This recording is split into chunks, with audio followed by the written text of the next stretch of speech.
Ketahuilah bahwa ketika kita mengikuti sebuah majelis ilmu, itu sesungguhnya Allah sedang memberikan kepada kita sekian banyak fadilah dan keutamaannya. Karena sungguh sangat mulia orang-orang yang berada di majelis ilmu.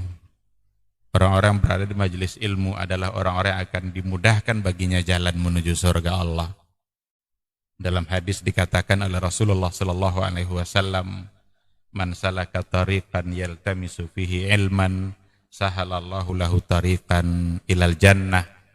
Barang siapa yang menempuh satu jalan di mana tujuannya adalah untuk mendapatkan ilmu, maka Allah akan mudahkan baginya jalan menuju surga. Surga itu perlu iman, dan mendapatkan surga itu perlu ilmu. Maka di majelis ilmu lah kita bisa menumbuhkan iman kita, dan di majelis ilmu lah kita bisa mendapatkan ilmu pengetahuan. Maka sering-seringlah menghadiri majelis yang bisa menambah iman kita dan juga bisa menambah ilmu, agar surga Allah itu benar-benar semakin dekat dengan kita bersama.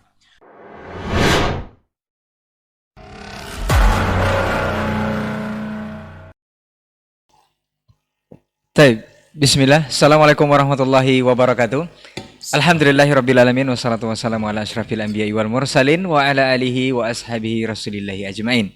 Asyhadu an la ilaha illallah wahdahu la syarikalah wa asyhadu anna muhammadan abduhu wa rasuluh la nabiyya ba'dah, amma ba'du. 91,1 FM Radio Robbani, merajut ilmu dan peradaban, generasi Robbani dan pemirsa KMTV dimanapun Anda berada, untuk kesempatan pagi hari ini. Alhamdulillah, bersyukur kita kepada Allah Subhanahu wa taala. Salawat beserta salam kepada Nabi Muhammad sallallahu alaihi wasallam. Di kesempatan pagi hari ini kita dimudahkan untuk kembali bertemu di Pondasi Podcast Dakwah Islami untuk episode ke-39. Alhamdulillah, kita sudah bersama guru kita Ustaz Dr. Helmi Basri LCMA Hafizahullah taala, dan pagi hari ini kita akan membahas yang tinggi-tinggi, tapi kita bukan berhayal ya. Dan sepertinya ini judul kita atau tema kita pagi hari ini adalah hayalan tingkat tinggi. Apakah kita sedang berhayal atau bukan? Insya Allah selama lebih kurang 1 jam ke depan kita akan berbincang bersama guru kita Ustaz Dr. Helmi Basri LCMA Hafizahullah ta'ala. Kita akan sapa dulu beliau. Assalamualaikum Ustaz. Assalamualaikum warahmatullahi wabarakatuh. Sehat Ustaz? Alhamdulillah. Alhamdulillah Ustaz. Ustaz, kita akan berbicara yang tinggi-tinggi Ustaz. Apakah kita berhayal atau tidak? Mungkin di awal kita akan kita sudah di bulan Sya'ban Ustaz. Yeah. Bulan yang notabene-nya banyak dilupakan atau sering dilupakan oleh sebagian besar kaum muslimin. Apakah kita sedang berhayal tentang hal lain sehingga melupakan bulan ya mulia atau bulan yang tinggi ini? Dan di satu sisi juga bulan ini dikatakan adalah bulan yang mulia juga karena ikut berdampingan dengan bulan yang tinggi atau bulan yang mulia, itu bulan Ramadan yang sebentar lagi akan kita jelang. Ini dulu yang akan kita jelaskan Ustaz. Ini seperti apa? Fadhal Ustaz. Baik. Bismillahirrahmanirrahim. Alhamdulillah wassalatu wassalamu ala Rasulillah wa ala alihi wa sahbihi wa mawalah. Ikhwati fillah, para pemirsa, para pendengar radio Robbani yang dimuliakan Allah, pecinta KMTV dimanapun berada, kita bersyukur pada Allah Subhanahu wa taala. Alhamdulillah, pada pagi ini kita kembali diizinkannya untuk mengisi waktu kita dengan berdiskusi, bermuzakarah. Mudah-mudahan ini adalah sesuatu yang bernilai positif bagi kita semua, sesuatu yang bisa memberikan pahala dan kebaikan insyaallah, yang mudah-mudahan nanti kita rasakan balasannya di akhirat kelak. Terkait dengan persoalan bulan Sya'ban, bulan Sya'ban memang adalah salah satu dari bulan-bulan Allah yang mulia. Ia berada di antara bulan Rajab dengan bulan Ramadan. Bentuk kemuliaannya itu ditandai dengan bahasa Rasulullah SAW ketika beliau ditanya kenapa memperbanyak ibadah puasa dalam bulan Sya'ban. Beliau menjawab, "Dzaka syahrun yaghfalu katsirun minan nas anhu." Itu adalah sebuah bulan di mana banyak orang yang melalaikannya. Ketika Nabi mengatakan banyak orang yang melalaikannya, itu sesungguhnya adalah gambaran dari keutamaan yang ada dalam bulan itu. Artinya bulan itu tidak pantas untuk dilalaikan gitu. Dari situlah para ulama mengambil kemuliaan yang ada di dalam bulan Sya'ban. Ditambah dengan apa yang dikatakan oleh Rasulullah sendiri dalam hadisnya tersebut, pada bagian akhirnya ia mengatakan ini adalah bulan di mana diangkat amal-amal soleh kita kepada Allah Subhanahu wa Ta'ala, diangkat tentu ke atas. Dan saya ingin pada ketika amal saya itu diangkat, saya dalam keadaan berpuasa. Jadi Sya'ban adalah salah satu dari bulan-bulan Allah Subhanahu wa Ta'ala yang memang salah satu dari bulan yang kata Rasul sendiri banyak dilalaikan. Berarti bulan itu tidak pantas untuk dilalaikan. Ya. Jadi seharusnya di Sya'ban ini apakah memang diperbanyak amal puasa saja atau ada amal-amal yang lain Ustaz untuk mengisi Sya'ban ini, atau memang tidak pantas dilupakan tadi seperti yang Ustaz bilang? Nah, ketika Nabi mengatakan tidak pantas untuk dilupakan, berarti menunjukkan ketinggian dia, menunjukkan kemuliaannya. Dan Nabi memberikan contoh dengan memperbanyak ibadah puasa, khususnya pada bagian awalnya. Bahkan kata Aisyah Ummul Mukminin, tidaklah dia melihat Rasul Shallallahu Alaihi Wasallam puasa lebih banyak di hari-hari selain Ramadannya melebihi bulan Sya'ban. Artinya bulan Sya'ban adalah bulan di mana paling tepat untuk memperbanyak kebaikan, yang salah satunya adalah ibadah puasa. Apakah hanya ibadah puasa saja? Kalau seandainya dikatakan itu adalah bulan yang baik, bulan yang banyak dilalaikan oleh orang, tentu tidak bukan dengan hanya berpuasa saja. Akan tetapi tidak pula nanti dengan mengkhususkan amalan yang tanpa dasar. Jangan sampai nanti kita ingin memuliakannya atau mengambil kesempatan tetapi dengan cara yang ternyata itu tidak diajarkan oleh Rasulullah Shallallahu Alaihi Wasallam. Memperbanyak kebaikan, dan itu berbagai macam bentuk kebaikan. Bisa berpuasa, bisa membaca Al-Quran, tetapi tidak dengan taksis, tidak dengan mengkhususkan. Berbuat baiklah sebanyak-banyaknya, karena memang apa yang riwayat yang ada itu juga datang secara umum. Justru riwayat-riwayat yang datang secara khusus yang memberikan penjelasan tentang Sya'ban, ibadah-ibadah dalam bulan Sya'ban itu memang banyak yang hadisnya itu tidak sampai ke tingkat sahih, bahkan ada yang batil, ada yang maudhu', ada yang dhaif. Kalau dalam bentuk memang khususkan. Iya. Baik. Seperti kita bincangkan tadi Ustaz, bahwa judul kita adalah hayalan tingkat tinggi, atau kita berbicara dengan hal yang tinggi-tinggi. Tadi kita tahu bahwa bulan Sya'ban ini adalah bulan yang tinggi sebenarnya, bulan yang mulia, karena di saat itu adalah di mana amalan kita diangkat Ustaz. Kalau diangkat berarti ke atas Ustaz, ya. Mundur sedikit Ustaz, dari Sya'ban ini kita ke Rajab. Itu memahami ketika Nabi Mi'raj itu bertemu dengan Allah Subhanahu wa Ta'ala di atas langit. Ada yang mengatakan makna kata ala ini Ustaz, itu bukan terjemahannya bukan hanya satu Ustaz, banyak. Jadi bukan hanya di atas saja atau bertempat di atas. Ini juga yang menjadikan sebagian dari kaum muslimin untuk menolak bahwa Allah itu di atas atau Allah itu tinggi Ustaz. Ini yang tidak akan pernah sama atau pernah sepakat antara pemahaman para salafus saleh yang mengaminkan bahwa makna kata Allah itu adalah memang di atas, bukan banyak terjemahannya, memang di atas, tapi itu diingkari oleh kelompok-kelompok yang lain. Apakah ini memang benar seperti itu, atau ada kontaminasi otak yang sedang berhayal dengan hal ini Ustaz? Ini seperti apa Ustaz? Huruf ala itu dalam ilmu nahwu itu salah satu dari huruf jar. Ala itu artinya pada kebiasaannya memang kita artikan itu adalah atas, di atas.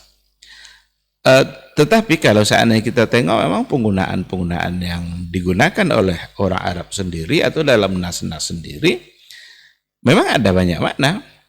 Ada di antara makna ala itu tujuannya adalah untuk menunjukkan perintah. Ala menunjukkan perintah.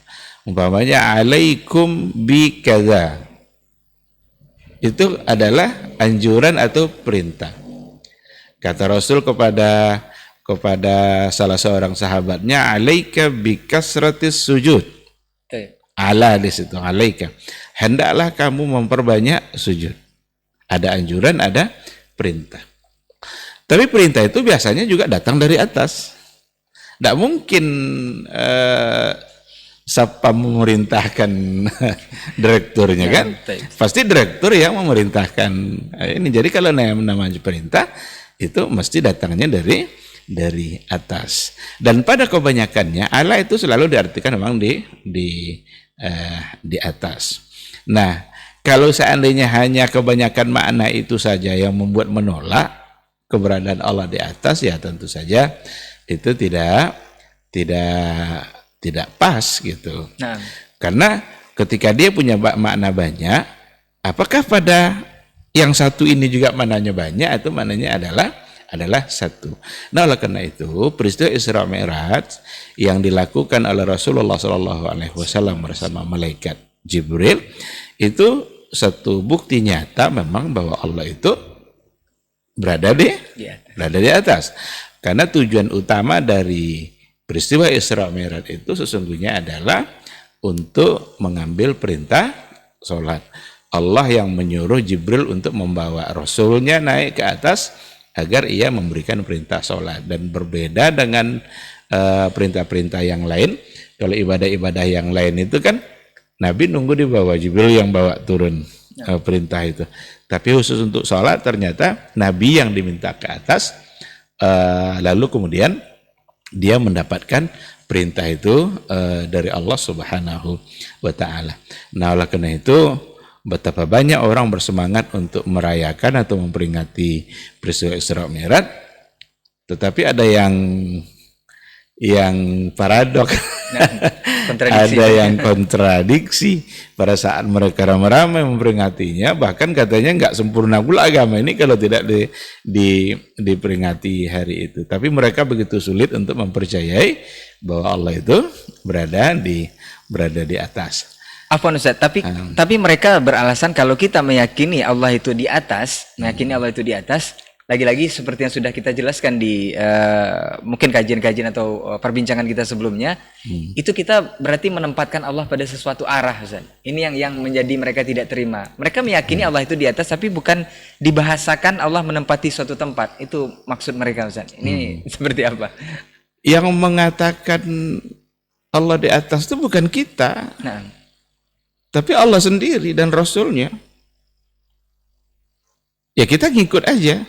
Kecuali kalau itu keyakinan yang datang dari kita yang menyebut-nyebutnya. Kita tidak punya alasan untuk itu. Maka yang mengatakannya adalah Allah dan Rasulnya. Seperti hadis jariyah yang sangat masyhur sekali, sangat terkenal sekali. Walaupun sekarang mau dicoba pula untuk diutak-atik hadis jariyah itu. Ketika Rasul ingin ngetes keimanannya, dan ini jadi kata kunci juga, berarti Rasul ingin membuktikan keimanannya dengan jawabannya.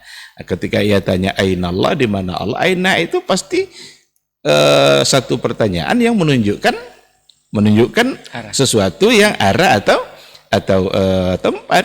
Maka dijawablah oleh jariyah tadi, budak perempuan itu Allah fis sama, bahkan sambil mengisyarat ke atas, ke langit. Maka meyakini yang seperti itu bukan berarti kita menyerupakannya dengan makhluk.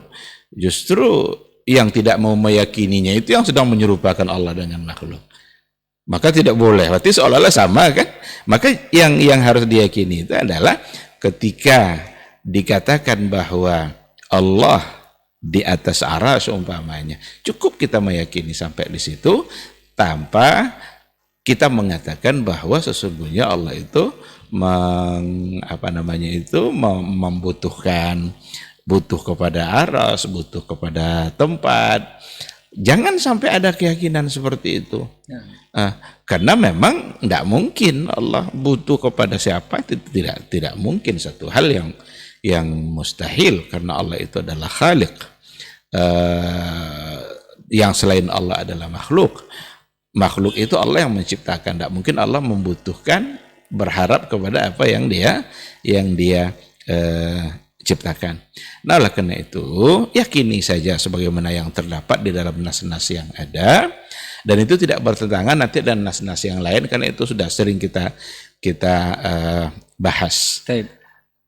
Nah, Ustaz, lanjutannya mungkin mereka akan beralasan lagi seperti ini, Ustaz, bahwa ketika kita menyatakan bahwa ketika kita meyakini bahwa Allah di atas sesuai yang Ustaz sampaikan tadi, itu kita sedang berhayal atau berimajinasi, Ustaz, tentang sesuatu yang Allah miliki, ada tempat di sana.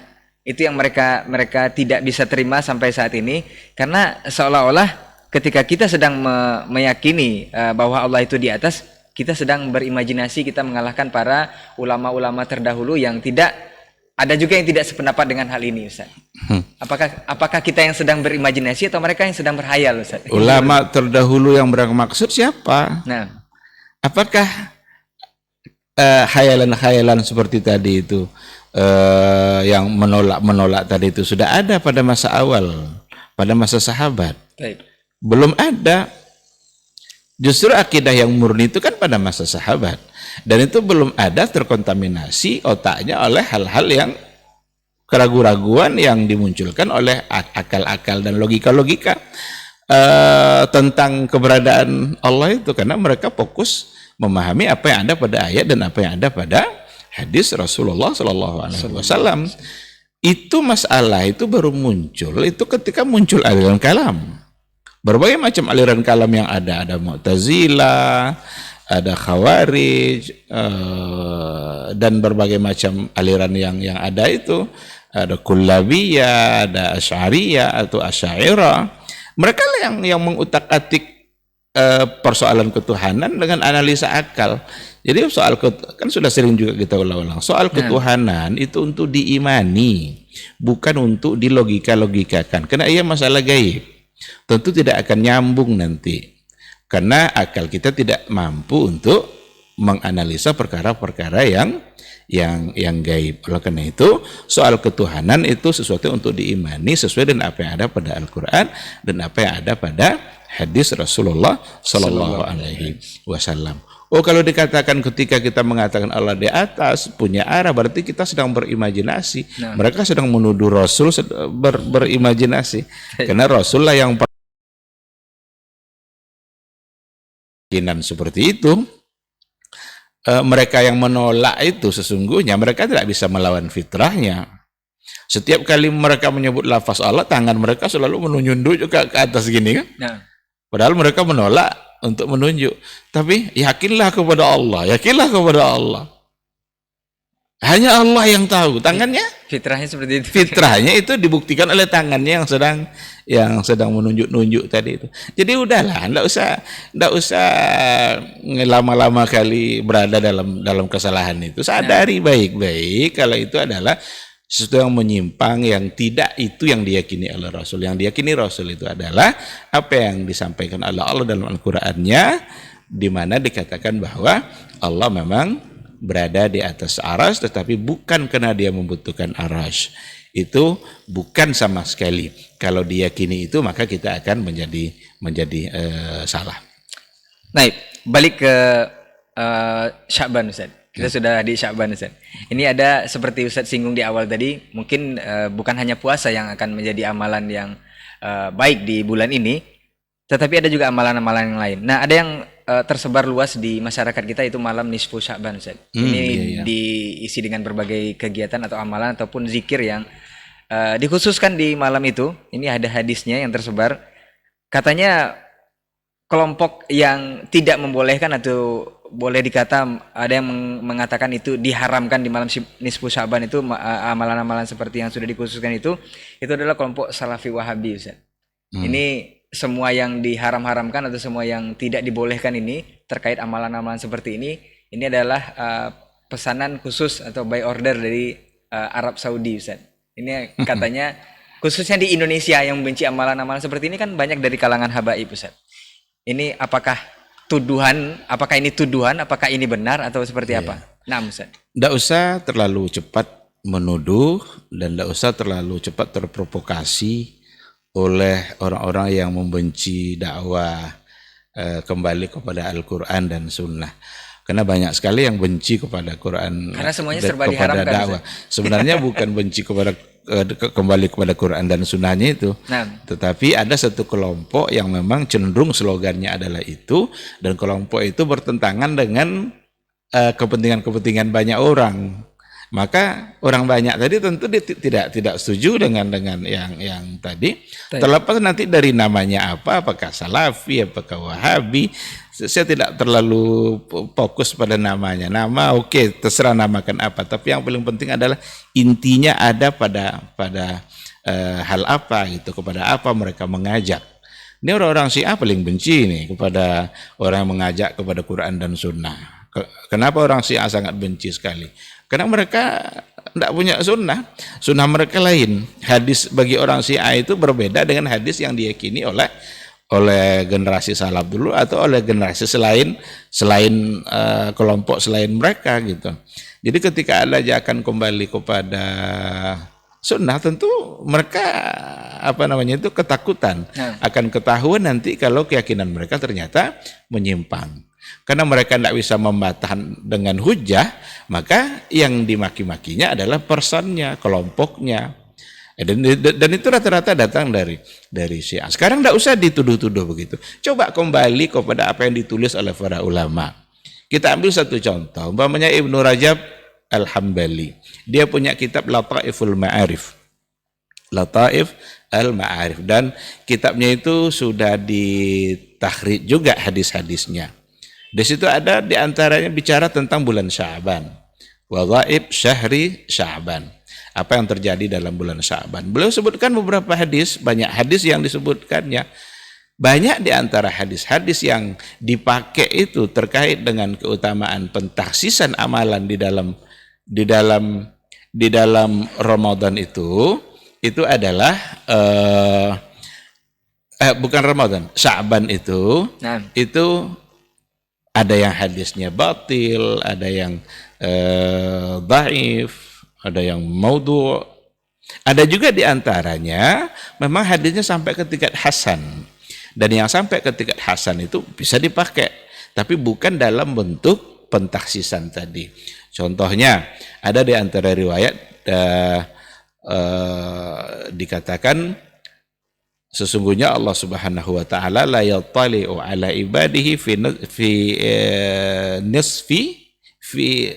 lailati nisfi min Sya'ban. Atau kama qala Rasul.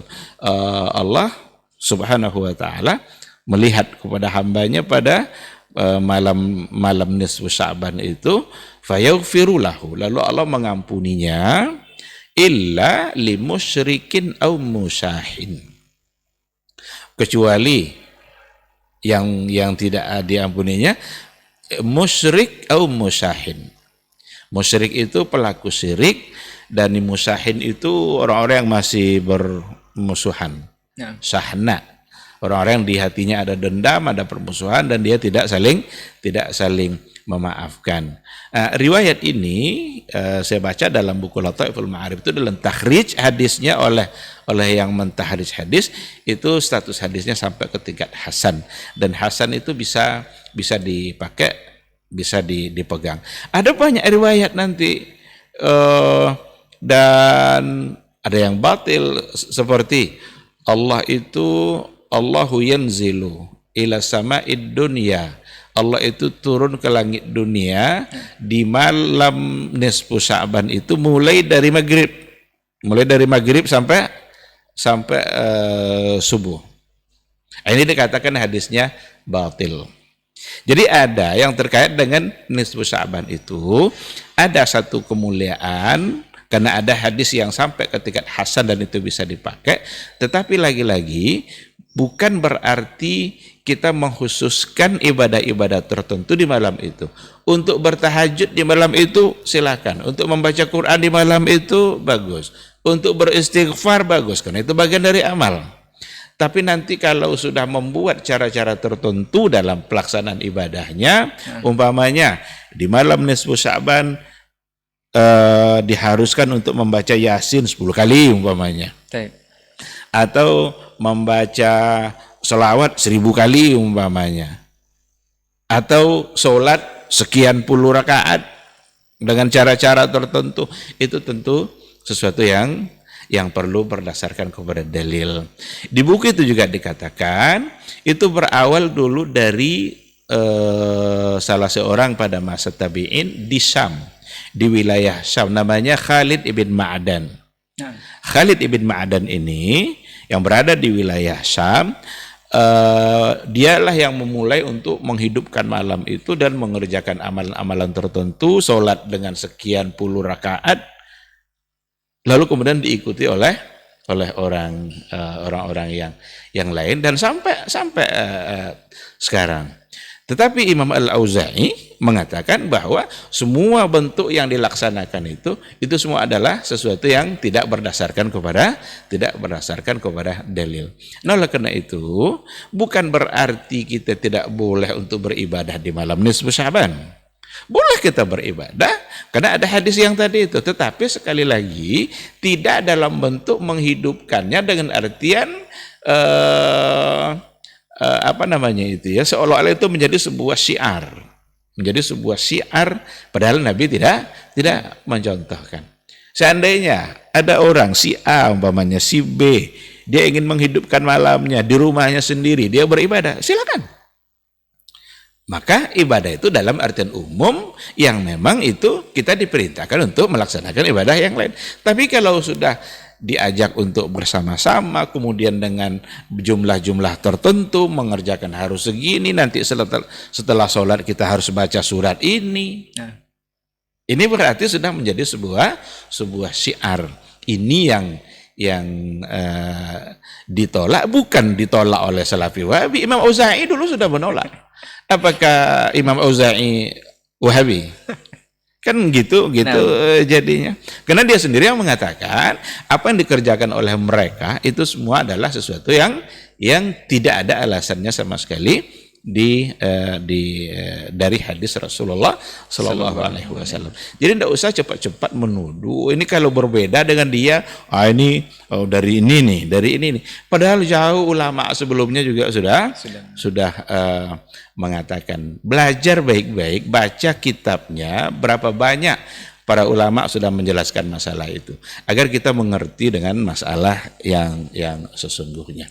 Jadi intinya adalah kalau mau beribadah silahkan, tetapi tidak dalam bentuk mensyiarkan dalam artian ada sebuah syiar yang dihidupkan di malam itu, padahal Nabi tidak melakukannya. Afwan Ustaz, tadi hadis yang saya sampaikan ada Allah turun di sepertiga malam di Sya'ban itu Ustaz ya? Di malam nisfu Sya'ban. Malam nisfu Sya'ban itu hadisnya batil. Dan apakah ini diyakini oleh orang yang benar-benar orang-orang yang selama ini menghidupkan malam nisfu Sya'ban itu dengan kegiatan tertentu ini Ustaz? Orang-orang yang menghidupkan dan sebuah syiar di malam nisfu Sya'ban itu memang dia punya hadis-hadis yang tadi, salah satunya itu. Cuma status hadisnya yang diperselisihkan atau malah ditolak kebenarannya, kesahihannya oleh para ulama. Berarti mereka yakin Allah turun berarti Ustaz? Ini di satu sisi lagi kontradiktif ya Ustaz. Kontradiktif lagi kan. Jadi banyak memang kontradiktif yang terjadi. Mereka tidak mau mengatakan Allah di atas, tapi ketika malam nisfu Sya'ban ini hadis ini dipakai. Hadis ini dipakai. Atau juga dalam masalah lain, ditolaknya tidak mungkin Allah berada di atas jauh, padahal Allah dekat dengan kita. Tapi pas lagi zikir mereka jingkrak-jingkrak, menjerit-jerit dalam berzikir. Kok begitu, kan Allah dekat? Ngapain zikir kayak dengan suara yang seolah-olah Allah tidak mendengar. Seolah-olah Allah tidak mendengar. Kan dulu Nabi juga melarang pada perang Hunain itu kan, ketika mereka bertakbir dengan suara keras itu kan. Oh, ini mungkin menjiwai atau saking meresapinya Ustaz, mungkin seperti itu Ustaz. Kadang-kadang dikatakan itu adalah ekspresi, Nah. itu adalah ahwal, macam-macam istilahnya. Kita mengajak beragamalah sebagaimana yang diajarkan oleh Rasulullah Sallallahu Alaihi Wasallam. Menarik ini perbincangan mengenai hayalan tingkat tinggi ini, karena di satu sisi ketika kita berbicara ketinggian Allah Subhanahu wa taala berada di atas, ternyata ada hadis batil atau dhaif yang diyakini oleh sebagian kelompok atau masyarakat kita yang notabene-nya menghidupkan malam nisfu Syaban ini dengan berbagai hal yang sebenarnya tidak ada contoh dari Nabi Shallallahu Alaihi Wasallam, dan itu juga tidak dilakukan oleh para sahabat Ustaz ya. Ya, mensiarkannya itu tidak. Baik. Tapi kalau untuk beribadah di malam itu silakan. Silakan, mau bertahajud, mau beristighfar, karena itu bagian dari ibadah. Bagian dari ibadah yang memang kita diminta untuk melakukannya, bahkan juga selain di bulan Syaban. Nah, tapi mensiarkannya, menjadikan ia sebagai sebuah ibadah yang seolah-olah itu syiar yang diajarkan Nabi, itu yang tidak. Baik. Balik kita ke perkara tinggi tadi Ustaz. Perkara tinggi ini lagi Ustaz, karena kita berbicara dengan hal yang tinggi-tinggi dan mudah-mudahan kita tidak berhayal seperti kata sebagian saudara-saudara kita yang khususnya berada di Indonesia terhadap ketinggian Allah Subhanahu wa taala ini. Katanya Ustaz, kenapa sih mesti ribut dengan perkara Allah di atas, Allah di sini dan segala macamnya? Sudahlah, kita beramal saja, kita yakin saja bahwa Allah itu ada. Dengan ketakwaan insya Allah kita akan bisa meraih surganya Allah. Tidak usah ribut dengan perkara ini. Ini kelompok seperti ini bagaimana Ustaz? Iya. Apakah benar atau seperti apa sikap seperti ini? Ini adalah persoalan akidah. Ini persoalan tauhid, keyakinan kita kepada Allah. Nah. Tidak untuk diributkan, tetapi untuk diyakini. Karena itu bagian dari meyakini apa yang ada di dalam Al-Quranul Karim. Karena barangkali sebagian kita yang meyakini bahwa Allah di atas sesuai firman Allah, kemudian sebagian saudara kita, kelompok kita yang lain tidak meyakini Allah di atas, seolah-olah kedua kelompok ini bertentangan atau meributkan hal yang ini Ustaz. Ini mungkin nggak perlu untuk diributkan. Kalau semakin banyak khayalan mungkin akan semakin banyak ributnya. Bukan untuk diributkan, tetapi itu untuk diyakini, dan kita mengajak orang untuk meyakini apa yang ada di dalam Al-Quranul Karim. Kan ayat itu kan bukan hanya itu saja. Banyak ayat-ayat yang lain. Wa huwa aqrabu ilaikum min hablil warid atau ilaihi min hablil warid. Allah itu dekat kepada kalian lebih dekat daripada urat nadi. Nah, ini kan ayat yang memang perlu dipahami. Oleh karena itu kita mengajak untuk memahami ayat, bukan untuk mengajak ribut. Tidak perlu untuk diributkan. Ini persoalan agama, masa sesama kita ribut? Tetapi adalah untuk memahami ayat itu secara baik, dan tidak mungkin bertentangan antara satu ayat dengan ayat yang lain. Mustahil. Karena datang dari Allah, semua datang dari Allah, ayat mana saja itu datang dari Allah, maka tidak mungkin terjadi pertentangan. Oleh karena itu ketika dikatakan bahwa Ar-Rahmanu 'alal 'arsy istawa, Allah bersemayam di atas aras, maka tidaklah bertentangan nanti dengan iza sa'alaka ibadi anni fa inni qarib. Kalau ada hambamu bertanya tentang saya, bilang saya dekat. Memang tidak ada yang jauh bagi Allah. Apa ada yang jauh bagi Allah? Dimanapun kita berada, sesungguhnya itu dekat bagi Allah. Tidak ada yang jauh bagi Allah. Kita aja yang pengen jauh-jauh dari Allah itu. Disuruh beribadah, tidak mau beribadah. Dilarang bermaksiat, buat maksiat. Berarti kita yang menjauhkan diri kita dari Allah. Nah, oleh karena itu bukanlah itu sesuatu yang bertentangan. Karena dikatakan dekat, memang segala-galanya bagi Allah itu dekat. Tidak ada yang jauh bagi Allah. Tetapi zat Allah yang mulia, yang maha segala-galanya, dia sendiri mengatakan bahwa dia berada di atas aras. Selesai kita yakini. Tidak perlu nanti kita ribut-ribut, kalau begitu kamu menuduh Allah butuh kepada aras. Tidak pernah kita bilang Allah seperti itu. Rasul juga tidak mengajarkan seperti itu. Sahabat yang diajarkan Nabi, tidak ada satupun yang meyakini Allah butuh sama aras. Tapi mereka semua yakin bahwa Allah berada di atas aras. Dekatkah? Dekat. Karena tidak ada yang jauh bagi bagi Allah. Bumi yang sebesar ini aja kita tidak tahu mana ujungnya bumi ini, seberapa luasnya. Rekaan-rekaan ahli fisika mungkin ada bumi luasnya segini, tapi itu tidak pasti itu. Nah, tetapi bagi Allah nanti hari kiamat kelak itu akan digulung dengan tangan matwiyatun biyami, digulung dengan tangan kanannya. Berarti punya tangan lagi. kan gitu kan. Maka tidak usah nanti diperdebatkan, yakini, tapi jangan tasbih, jangan diserupakan, jangan diseumpamakan. Oh, kalau begitu terbayang pula oleh kita Allah itu nanti dia sama dengan kita tangannya. Itu yang salah.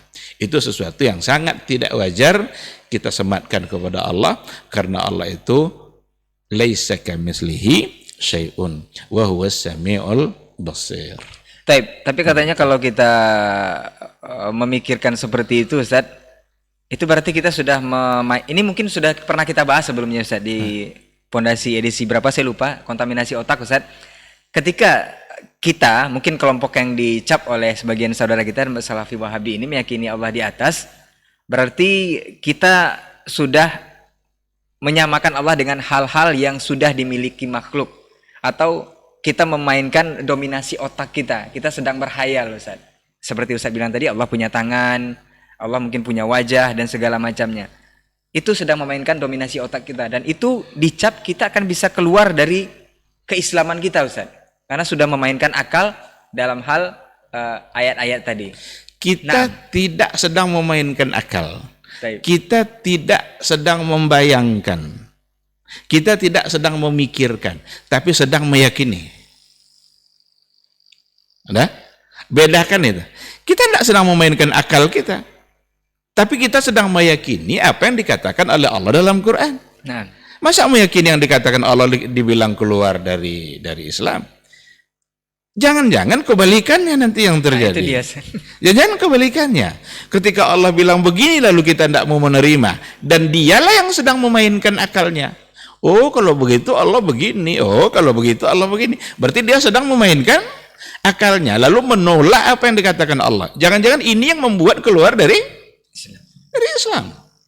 Hati-hati. Oleh karena itu tidak dibayangkan. Oleh karena itulah keyakinan ulama salaf itu meyakini apa yang dikatakan Allah bila takyifin wala tasbihin wala tamsilin wala ta'til. Tidak boleh ditakyifkan. Takyif itu dari kata kaifa. Bagaimananya itu tidak boleh. Al-kaifu majhul. Makanya Imam Malik ketika ditanya tentang makna istiwa itu kan dia bilang kan makna ma'lum. Al-istiwa ma'lum. Al-kaifu majhul, al-kaifnya majhul. Bagaimana-bagaimananya itu bukan urusan kita, karena akal kita tidak akan mampu. Berarti stop diyakin, sudah itu saja. Diyakini. Iman itu kan persoalan keyakinan. Nah. Iman itu sesuatu yang perlu kita yakini. Masuk tidak masuk oleh akal kita, yakin. Isra Mi'raj itu kalau dibawa kepada akal, tertolak itu oleh akal. Maka Abu Jahal menolaknya. Dan ada juga orang-orang muslim yang murtad karena dia tidak percaya. Tidak mungkin itu katanya. Kenapa bilang tidak mungkin? Karena dia tidak langsung hatinya yang meyakini, tapi otaknya, akalnya yang mencoba untuk menganalisa. Beda sama Abu Bakar. Abu Bakar ketika dia tanya, yang ngomong siapa tuh katanya? Yang ngomong kawanmu itu, kata Abu Jahal. Oh, udah, kalau kawan saya yang ngomong pasti dia benar. Nah, maka persoalan iman jangan diukur nanti kebenarannya melalui akal kita. Kalau semua persoalan perlu diakali atau semua masalah bisa masuk akal, tidak perlu ada kata iman. Adanya kata iman itu dikarenakan oleh ada banyak hal-hal yang perlu diyakini, bukan dianalisa oleh akal. Nah, balik ke yang tadi, Ustaz. Kita tidak usah ribut-ribut perkara Allah di atas, Allah bertempat, itu tidak usah ribut. Tadi sudah kita jelaskan bahwa ini cuman mempublish saja, kita cuman menjelaskan saja bahwa ini sebenarnya pemahaman yang benar. Apakah kelompok yang tidak perlu meributkan hal ini kemudian meyakini saja dengan ketakwaannya ini memang bisa meraih surga tanpa meributkan hal yang ini, Ustaz? atau mempersoalkan Allah di atas atau tidaknya ini Ustaz. Ini seperti apa? Wallahu alam, yang jelas ini masalah akidah yang perlu apa namanya itu, yang perlu disampaikan dan dijelaskan kepada Afwan Ustaz, masyarakat. apakah dengan meyakini Allah ada saja itu sudah cukup membawa kita, itu maksudnya Ustaz, kelompok yang seperti ini? Tidak perlu Allah di atas, Allah mempunyai ini, Allah mempunyai ini, tidak perlu meributkan hal itu. Dia cukup meyakini Allah ada, kemudian dia bertakwa. Katanya bisa membawanya ke surga. Ini seperti apa Ustaz? Ketakwaan itu datang nanti dari keimanan kita kepada Allah. Baik. Dan iman kita kepada Allah itu ada konsekuensi. Konsekuensi ini yang harus disampaikan dan diyakini. Apa makna al-imanu billah? Beriman kepada Allah itu apa artinya? Pertama, beriman kepada adanya Allah. Itu yang pertama. Yang kedua, beriman kepada rububiyahnya Allah. Rububiyah. Allah punya sesuatu, kemampuan melakukan banyak hal yang tidak bisa dilakukan, dikerjakan oleh siapapun. Allah yang mencipta, Allah yang memberi rezeki, Allah yang mengatur alam. Itu bagian dari rububiyah Allah. Baik. Tapi rububiyah saja tidak cukup. Datang yang ketiga, kita meyakini iman itu, tauhid kita kepada Allah dalam uluhiyah. Uluhiyah itu tauhidul ibadah. Kita beribadah semata-mata karena Allah, untuk Allah subhanahu wa ta'ala. Kita sholat, kita puasa. Inna salati wa nusuki wa mahyaya wa mamati lillahi rabbil alamin. Rububiyah saja tidak cukup. Rububiyah itu bukan membuat orang, kalau sebatas rububiyah saja tidak masuk pada uluhiyah, belum membuat orang menjadi muslim yang sesungguhnya. Kenapa demikian? Karena orang-orang jahiliyah dulu juga meyakini rububiyah. Orang jahiliyah dulu yakin dia Allah yang mencipta, yakin dia Allah yang memberikan rezeki. Karena tidak ada yang lain yang bisa memberikan rezeki. Tapi mereka bermasalah pada uluhiyah. Nah, ini juga ada fitnah-fitnah yang disebarkan. Apa di antara fitnah yang disebarkan dalam masalah ini? Orang-orang Wahabi mengatakan, katanya orang-orang musyrik itu sudah bertauhid. Bukan, mereka Abu Jahal bertauhid. Abu Jahal bertauhid. Jadi lebih baik Abu Jahal daripada Muslim. Bukan itu maksudnya. Nah. Artinya keyakinan mereka pada rububiyahnya Allah belum membuat mereka menjadi seorang muslim. Maka mereka belum menjadi muslim. Cuma dia sudah percaya kalau Allah sebagai Khalik. Maka yang akan benar-benar membuat kita menjadi muslim yang sesungguhnya itu ada pada uluhiyah, tauhidul ibadah. Berdoa hanya kepada Allah. Ini yang dulu tidak bisa diterima oleh orang-orang jahiliyah karena mereka punya patungnya. Kalau musim-musim tertentu nanti mereka datang pada patungnya. Kalau ingin mendapatkan keselamatan mereka datang pada patungnya. Ini yang mereka tidak bisa terima kalau itu hanya untuk Allah subhanahu wa ta'ala. Ada yang mirip dengan kondisi kita saat ini mungkin Ustaz. Dan apa yang dilakukan oleh orang jahiliyah itu mirip dengan kondisi muslim sebahagian hari ini. Yang datang ke kuburan-kuburan keramat, yang datang ke tempat-tempat yang dianggap aneh, itu bisa mendatangkan ada kekuatan gaib di situ. Ini kan sisa-sisa dinamisme dan animisme ini kan. Tapi mereka cuman perantara mungkin Ustaz. Mereka katakan perantara persis sama seperti orang jahiliyah bilang sebagai perantara juga. Mana abuduhum illa liyuqarribuna ilallahi zulfa. Nah, oleh karena itu yang ketiga tadi tauhid al-uluhiyah, harus beriman pada Allah berarti beriman pada uluhiyah. Semua ibadah kita hanya untuk Allah, berdoa hanya kepada Allah. Tidak perlu perantara orang-orang keramat yang sudah mati. Tidak perlu ada perantara kuburan-kuburan yang dianggap keramat. Tidak perlu lagi, langsung sama Allah. Kita punya hak yang sama di hadapan Allah untuk meminta. Taib. Nah, Nah. Itu yang ketiga. Sedangkan yang keempat, beriman kepada Allah berarti adalah beriman kepada al-asma was sifat. Beriman kepada nama-nama dan sifat-sifat Allah Subhanahu wa taala sesuai dengan yang terdapat di dalam Al-Qur'an dan terdapat di dalam hadis Rasulullah sallallahu alaihi wasallam. Kalau ada keempat ini, inilah yang akan membuat seseorang bisa menjadi taat dan mendapatkan surga. Syukur-syukur dia sudah yakin akan adanya Allah. Tetapi yakini yang lain ini. Apa yang membuat dia menjadi taat? Kalau bukan karena dia mengenal Allah itu dia yang maha segala-galanya. Berarti asma wa sifat. Bagaimana seseorang bisa menjadi taat? Kalau dia tidak tahu dia kalau Allah itu punya neraka, Allah itu nanti bisa memberikan azab yang sebesar-besarnya bagi para pendurhaka. Bagaimana orang akan bisa berada dalam ketaatannya kalau dia tidak percaya sama surga atau balasan-balasan Allah nanti bagi orang-orang yang taat? Itu adalah konsekuensi dari iman. Oleh karena itu Allah ada. Terus apa lagi setelah itu? Cuma yakin aja. Cuma yakin gitu aja. Tentu tidak bisa. Tidak datang ketaatan kita kecuali atau ketundukan kita kecuali dengan ada nanti kebesaran Allah yang kita yakini. Dia maha segala-galanya. Dia bisa mencabut nyawa kita saat kapanpun dia mau. Nah, ini yang harus diyakini. Oleh karena itu, jangan berhenti pada Allah ada lalu selesai. Itu belum akan membuat kita menjadi takut, atau jangan-jangan kita tidak percaya pada akhirat.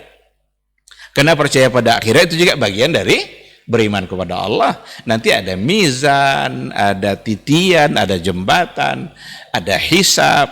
Itu semua bagian dari kepercayaan kita kepada Allah Subhanahu wa taala. Taib. Jadi ini seolah-olah menjadi kelompok penengah yang ketiga di antara mereka yang dibilang ribut-ribut soal Allah di atas apa segala macam. Jadi ini kelompok yang ketiga ini mudah-mudahan antum sedang tidak berhayal Ustaz ya. Jadi ada poin-poin keyakinan yang perlu dijalankan selain bahwa mengatakan Allah itu cuma ada saja. Baik. Berikutnya Ustaz, ini mungkin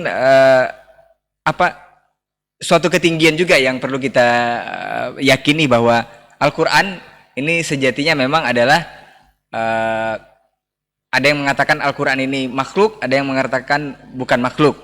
Ini dua kelompok seperti ini. Tapi ada juga yang mengatakan bahwa Al-Qur'an itu dibagi dua Ustaz. Ketika Al-Quran yang turun di sisi Allah Subhanahu wa Ta'ala itu adalah makhluk, bukan makhluk.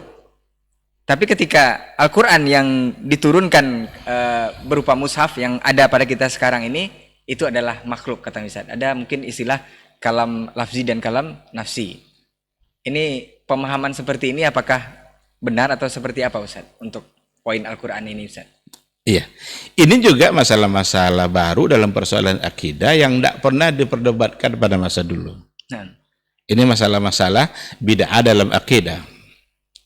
Karena tidak pernah dulu pada masa sebelumnya sahabat bertengkar atau berdebat untuk mendudukkan soal Al-Quran itu makhluk atau tidak. Yang mereka yakini adalah Al-Quran itu kalamullah. Al-Quran adalah kalam Allah Subhanahu wa ta'ala. Lalu muncul, lagi-lagi munculnya berbagai aliran dalam ilmu kalam itu perdebatan mereka selalu dalam persoalan akidah. Al-Quran itu pembicaraan dalam bagian dari permasalahan akidah. Karena itu satu keyakinan. Mu'tazilah malah menolak Allah itu kalam. Kenapa Mu'tazilah menolak Allah kalam? Karena kalam itu berbicara, dan berbicara itu adalah makhluk.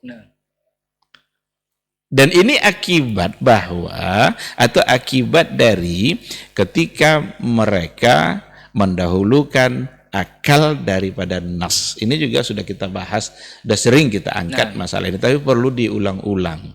Jadi dibahas dulu makhluknya, kemudian semua yang ada pada makhluk ini ditolak nanti pada Allah. Makhluk berbicara, kalau dia berbicara berarti ada nanti saatnya diam. Diam nanti berbicara lagi. Kalau begitu itu adalah tipe atau karakter dari makhluk. Mustahil Allah punya sifat seperti itu karena makhluk seperti itu. Maka ditolaklah Allah itu punya sifat kalam oleh Mu'tazilah. Tapi mereka kesulitan ketika persoalan Al-Quran. Lalu Al-Quran ini apa? Datang kelompok Asy'ariyah. Oh, kalau begitu dianalisa kalam lafzi dengan kalam nafsi. Dua berarti Ustaz, ya? Ada dua. Al-Quran ini itu adalah kalam lafzi. Sedangkan kalam Allah yang sesungguhnya itu adalah kalam nafsi. Itu tidak ada huruf dan tidak ada suara. Sedangkan kalam lafzi ada hurufnya. Ini kan berawal dari analisa mereka terhadap makhluk. Lalu baru dicoba nanti disesuaikan kepada Allah Subhanahu wa ta'ala. Iya kan? Ini tidak ada ini perdebatan seperti ini pada masa dulu. Mereka hanya meyakini Al-Quran sebagai kalam Allah. Karena Allah sendiri yang mengatakan bahwa dia menurunkan Qur'anan Arabiyan. Dialah yang kamilah yang menurunkan Al-Quran dalam bahasa Arab. Qur'anan Arabiyan. Berarti Allah yang menurunkan Quran dalam bahasa Arab. Yang kita baca hari ini itulah dulu yang dibawa oleh Jibril.